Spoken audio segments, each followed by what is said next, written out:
नमस्कार, देश न्यूज में आपका स्वागत है। मैं हूं आपके साथ स्नेहा और आप देख रहे हैं हमारा खास कार्यक्रम रियल एस्टेट की reality.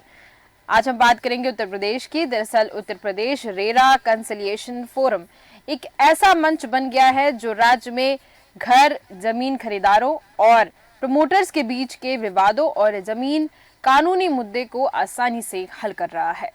UP RERA conciliation forum आवंटियों और प्रमोटर्स के संघ के सामूहिक प्रयास से घर खरीदार और प्रमोटर के बीच विवादों का समाधान निकाल रहा है।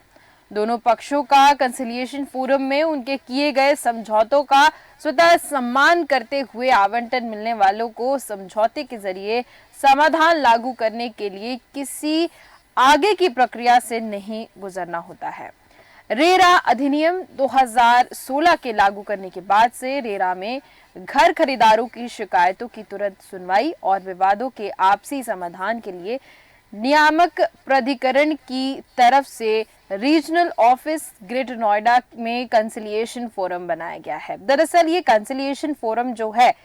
इसमें जो घर खरीदते हैं, जो घर बेचते हैं और जो प्रमोटर्स होते हैं, उनके बीच जो विवाद होता है उसको हल किया जाता है। ये उत्तर प्रदेश सरकार और रेरा को अगर हम इसमें सराहनीय कार्य उसका मानेंगे, क्योंकि यहाँ पर जो लोग होते हैं वो काफी स्ट्रगल करते हैं अपनी समस्याओं को लेकर, और उस समस्या का अगर निराकरण निकालने के लिए बीच में कुछ ऐसा कोई संगठन या संघ अगर काम आता है तो बहुत बड़ी बात है। ये उत्तर प्रदेश में हुआ है, सभी प्रदेशों में ऐसा होना चाहिए। और इस पर तमाम बिंदु है चर्चा करने के लिए। हमारे साथ जुड़ चुके हैं खिलावन चंद्राकर जी। खिलावन चंद्राकर जी, मैं आपसे जानना चाहती हूँ कि जिस तरीके से उत्तर प्रदेश में रेरा के माध्यम से एक संघ बनाया गया, एक ग्रुप बनाया गया है, जिसके जरिए जो मकान खरीदते हैं, जो मकान बेचते हैं, उनके बीच में जो विवाद रहता है, बहुत से विवाद सामने आते हैं। जैसे मकान बेच दिया तो मेंटेनेंस को लेकर, मकान में पोजीशन नहीं दिया, तो ये सारे विवाद जो सामने आते हैं उनको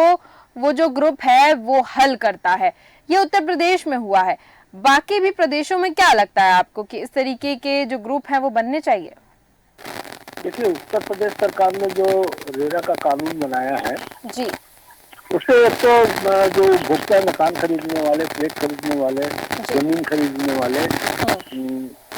आवासीय की संभावना है।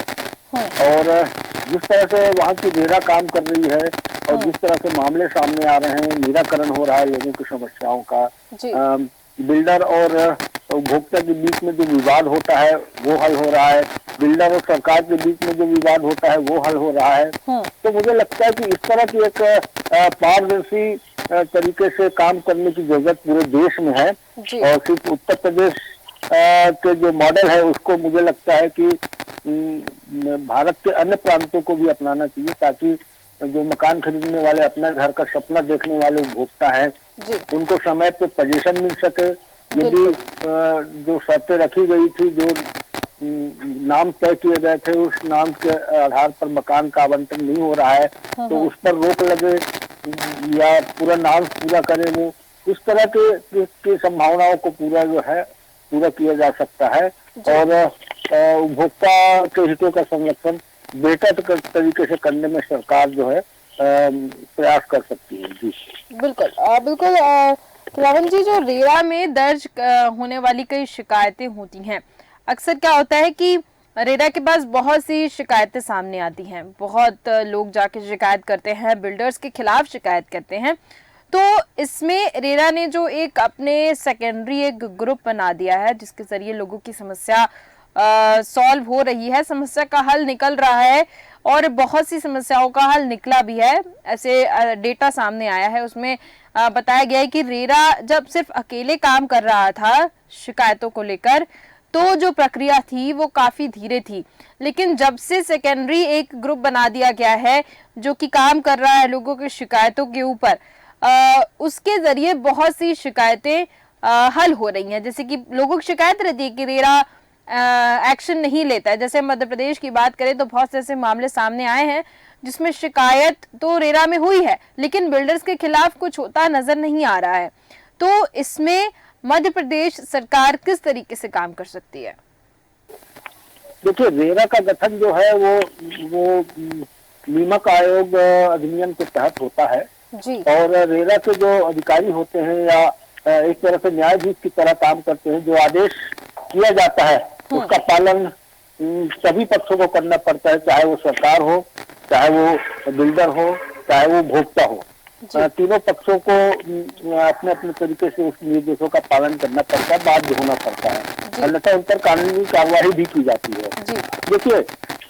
जो शिकायतें मध्य प्रदेश में अभी आ रही है उन शिकायतों का यदि गहराई अपन देखें तो अधिकतर शिकायतें जो है वो देर से पजेशन देना, सबसे ज्यादा शिकायतें जो निर्धारित समय पर पजेशन नहीं दिया गया है उपभोक्ता को, इस तरह की शिकायतें हैं। दूसरी शिकायतें हैं जो नाम तय किए गए थे, जो अनुबंधों का उन तय शर्तों का पालन नहीं किया जा रहा है, इस तरह की शिकायतें हैं जी। बिल्डर द्वारा जो है समय सीमा बढ़ाने के साथ साथ खुद की गलती से समय सीमा बढ़ाते हैं, उसके बाद जो है उस पर जो निर्धारित राशि रहती है उस पर किस्त की राशि पर ब्याज लगाना शुरू कर देते हैं। इस तरह की शिकायतें भी बहुत ज्यादा मात्रा में मिलती है और इन शिकायतों का निराकरण रेरा के माध्यम से होता है और हम देख रहे हैं कई शिकायतों का निराकरण हुआ है और कई जगह जो है उपभोक्ता या मकान चाहने वाले लोग संतुष्ट भी हुए हैं और उनको न्याय मिला है। तो मुझे लगता है कि रेरा को एक स्वतंत्र एजेंसी के रूप में काम करने देना चाहिए और उनको और अधिकार देना चाहिए, उनका काम का क्राइटेरिया बढ़ाना चाहिए, सीमा बढ़ाना चाहिए, ताकि किसी भी तरह के विवाद का निराकरण समय सीमा पे हो और ज्यादा से ज्यादा मकान चाहने वाले उपभोक्ताओं को उसका लाभ मिल सके। जी बिल्कुल बिल्कुल, आपने सही कहा। यहाँ पर जब मामला आता है कब्जे का, जैसे कि कुछ लोग होते हैं वो सरकारी जमीन पर कब्जा करते हैं, कब्जा करके मकान बना लेते हैं, उसमें क्या रेरा जो है वो किस तरीके से कार्रवाई कर सकता है? क्या रेरा भी इसमें इन्वॉल्व होकर उस कब्जे को हटवा सकता है? देखिए, सरकारी जमीन पर कब्जा करके मकान बनाना या कोई दूसरा कंस्ट्रक्शन करना, कोई दूसरी चीजों का निर्माण कर लेना, ये रेरा के कार्य क्षेत्र में नहीं आता। रेरा के कार्य क्षेत्र में सिर्फ और सिर्फ वही कंस्ट्रक्शन आते हैं जो रेरा में रजिस्टर्ड बिल्डर के द्वारा किए जाते हैं। वैधानिक रूप से वैध बिल्डर जो है या वैध कॉलोनी में जो या प्लाट काटे हैं या मकान बना के स्वतंत्र बंगले बना के दे रहे हैं या फ्लैट बना करके उसमें फ्लैट दे रहे हैं मल्टी बना करके, तो इनमें सब में रेरा के नियम लागू होते हैं। क्योंकि सरकारी संपत्ति या सरकार के भूखंड या सरकार की प्रॉपर्टी पर कब्जा करके कोई भी निर्माण कार्य करना या उसको रोकना सरकार की जिम्मेदारी होती है और उसमें रेरा का कोई योगदान नहीं होता। इसलिए मुझे लगता है कि इस तरह के अवैध कब्जा करने की जो प्रवृत्ति है उस पर रोक लगाने के लिए सरकार को खुद आगे आना चाहिए और मुझे नहीं लगता कि रेरा को इस तरह का कोई अधिकार दिया जाएगा भविष्य में भी, ताकि सरकारी जमीन पर कब्जा करने की प्रवृत्ति पर रोक लगाई जा सके। जी बिल्कुल बिल्कुल। यहाँ पर जब हम बात कर रहे हैं घरों की और जैसे कि भी कब्जा करके और घर बनाने की बात हमने की, एक मामला ऐसा आया था जहां पर बिल्डर के द्वारा पोजीशन ना देने पर कुछ लोगों ने वहां पर जाकर जबरदस्ती रहना शुरू कर दिया। जैसा मकान बना हुआ था वो उसी मकान की उसी हालत में जाकर लोग वहां पर रह रहे थे।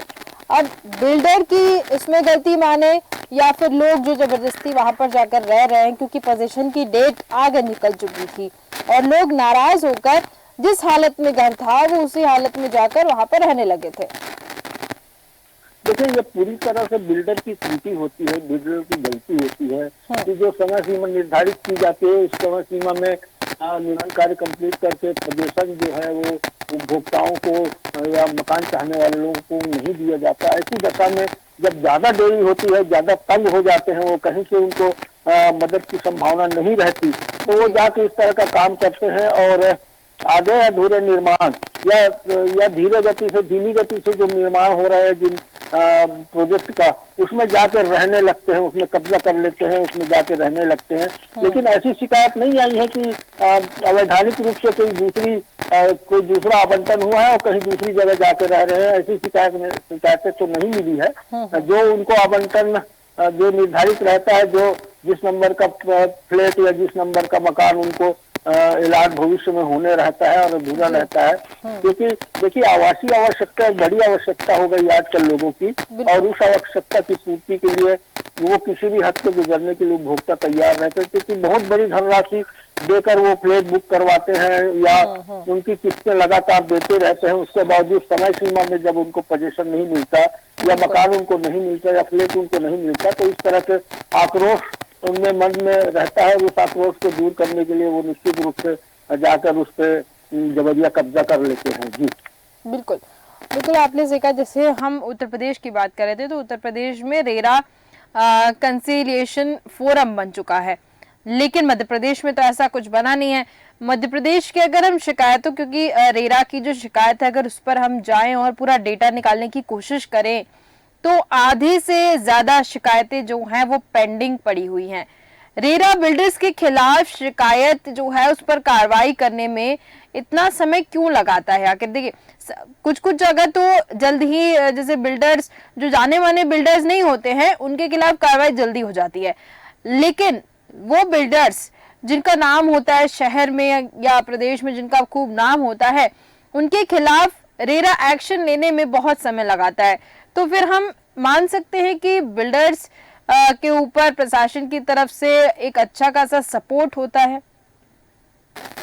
देखिए, जो उत्तर प्रदेश में जो पैटर्न लागू किया गया है, जो रेरा आयोग का गठन किया गया है, वो बहुत ही वर्तमान में जो अन्य प्रदेशों में रेरा का गठन हुआ है उससे बेहतर है और ज्यादा से ज्यादा लोगों की समस्याओं को हल करने में सक्षम भी हो रहा है। ज्यादा से ज्यादा शिकायतों का निराकरण भी उस माध्यम से हो रहा है। तो मुझे लगता है कि जो बिल्डर और उपभोक्ता के बीच में विवाद होता है उसके निराकरण के लिए पूरी तरह से उत्तर प्रदेश के पैटर्न को पूरे देश में लागू किया जाना चाहिए, ताकि जो एक बड़ा सेक्टर आजकल बिल्डर का सेक्टर जो है, प्रॉपर्टी का सेक्टर जो है बड़ा सेक्टर हो गया है और इस सेक्टर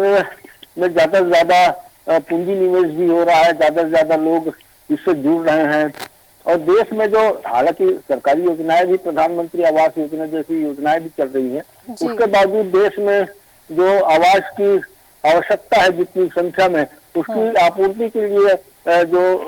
बिल्डर हैं या जो कॉलोनी काटने वाले लोग हैं वो ज्यादा से ज्यादा इसकी आपूर्ति कर पा रहे हैं। ये बहुत अच्छी बात है, लेकिन मुझे लगता है कि लोगों को तंग किए बिना या उपभोक्ता को परेशान किए बिना यदि उनकी डिमांड पूरी हो जाती है, उनकी समय पे उनको पोजीशन मिल जाता है, अच्छा जो नाम तय किए गए थे पहले उस नाम के अनुसार उनको मकान मिल जाता है, तो मुझे लगता है कि अधिकांश समस्याओं का हल वैसे भी हो जाएगा। लेकिन बेहतर ढंग से काम करने के लिए उत्तर प्रदेश जैसे ही रेरा आयोग का गठन किया जाना चाहिए और सब जगह उसका पालन किया जाना चाहिए, ताकि समस्याओं का त्वरित निराकरण हो सके, ज्यादा से ज्यादा जो है शिकायतों का निराकरण हो और उपभोक्ताओं को ज्यादा से ज्यादा लाभ मिल सके। बिल्कुल, क्योंकि आपने प्रधानमंत्री आवास योजना का जिक्र किया तो उससे लेकर एक सवाल यहाँ पर ये उठ रहा है कि क्या लगता है आपको कि प्रधानमंत्री आवास योजना के तहत वास्तव में उतना लाभ मिल पा रहा है जो प्रधानमंत्री नरेंद्र मोदी चाहते थे? देखिए, प्रधानमंत्री आवास योजना एक महत्वपूर्ण योजना है और बहुत जो साधन विहीन लोग रहते हैं जिनके पास खुद के मकान बनाने के लिए बहुत ज्यादा संसाधन नहीं होते, उनके लिए रामबाण सिद्ध हुआ है। और यदि इसमें हो रहे जगह जगह हो रहे भ्रष्टाचार और जगह जगह हो रहे अनियमितता को रोका जाए तो मुझे लगता है कि प्रधानमंत्री आवास योजना एक बेहतर योजना है और इससे से ज्यादा लोगों को, जरूरतमंद लोगों को आवास की उपलब्धता कराई जा सकती है सरकार के द्वारा, सरकारी तंत्र के द्वारा। तो इसका जो है बेहतर ढंग से क्रियान्वयन किया जाना चाहिए। कई प्रांतों में हो भी रहा है, लेकिन जो केंद्र का अंशदान है और राज्य का अंशदान है यदि दोनों जगह अलग अलग सरकारें हैं तो वहाँ दिक्कत होती है। यदि एक ही पार्टी की सरकार है केंद्र और राज्य में, तो उसका परिपालन और बेहतर ढंग से योजना का क्रियान्वयन होता दिखता है। जी जी। लेकिन जैसे प्रधानमंत्री आवास योजना के तहत हमारे पास कुछ खबरें आई थी खिलावन चंद्राकर जी की, प्रधानमंत्री आवास योजना के तहत कुछ ऐसी राशियां आई हैं और कुछ ऐसे लोगों को घर मिल चुका है जिनके पास ऑलरेडी 4-5 घर हैं, काफी संपन्न परिवार से आते हैं वो लोग। और साथ ही साथ जो ऐसी भी खबर आई है कि घर किसी और के नाम से पैसे मंगवाकर और वो पैसे को घर में नहीं लगाया गया, यानी कि यहाँ पर जो भ्रष्टाचार है उसकी चरम सीमा प्रधानमंत्री आवास योजना में देखने को मिल रही है। क्योंकि मध्यम वर्ग के लिए भी प्रधानमंत्री आवास योजना का ऐलान निर्मला सीतारमण ने किया था। तो लगातार अगर ऐसी चीजें सामने आ रही हैं तो इस पर ध्यान देने की आवश्यकता है सरकार को। अभी तो नजरअंदाज किया जा रहा है, लेकिन अगर इसका पूरा लेखा जोखा लेकर बैठेगी सरकार तो कहीं ना कहीं इसमें लॉस में है सरकार, क्योंकि जिस हिसाब से वो लोगों को आवास देने का जो उनका कैटेगरी थी कि हम आवास देंगे और इतने लोगों को लाभ पहुंचाएंगे, लेकिन लाभ जरूर मिल रहा है, ऐसा मैं नहीं कह रही हूँ कि लाभ नहीं मिल रहा है, लेकिन जो उनका क्राइटेरिया था उससे बिल्कुल जो नीचे बैठे अधिकारी हैं और जो जनप्रतिनिधि हैं जो नीचे बैठे हुए हैं क्षेत्रीय लेवल पर, तो वो यहाँ पर भ्रष्टाचार करते हुए नजर आ रहे हैं। और इससे कहीं ना कहीं जो प्रधानमंत्री आवास योजना का जो बेसिक चीज है, यानी कि सबको आवास मिलना चाहिए, जो आवास नहीं ले पा रहे हैं, वो कहीं ना कहीं फेल होता नजर आ रहा है। देखिए, प्रधानमंत्री आवास योजना का उद्देश्य ही है कि जो आवास विहीन लोग हैं उनको आवास मिल सके, जिनके पास जमीन तो है और वहाँ कच्चे मकान बने हुए हैं, पुराने कच्चे मकान हैं, उनको मकानों को पक्का किया जा सके, इस तरह का उद्देश्य है। लेकिन हाँ, आपका कहना ठीक है कि इसमें क्योंकि हमारे तंत्र में इतने छेद हैं,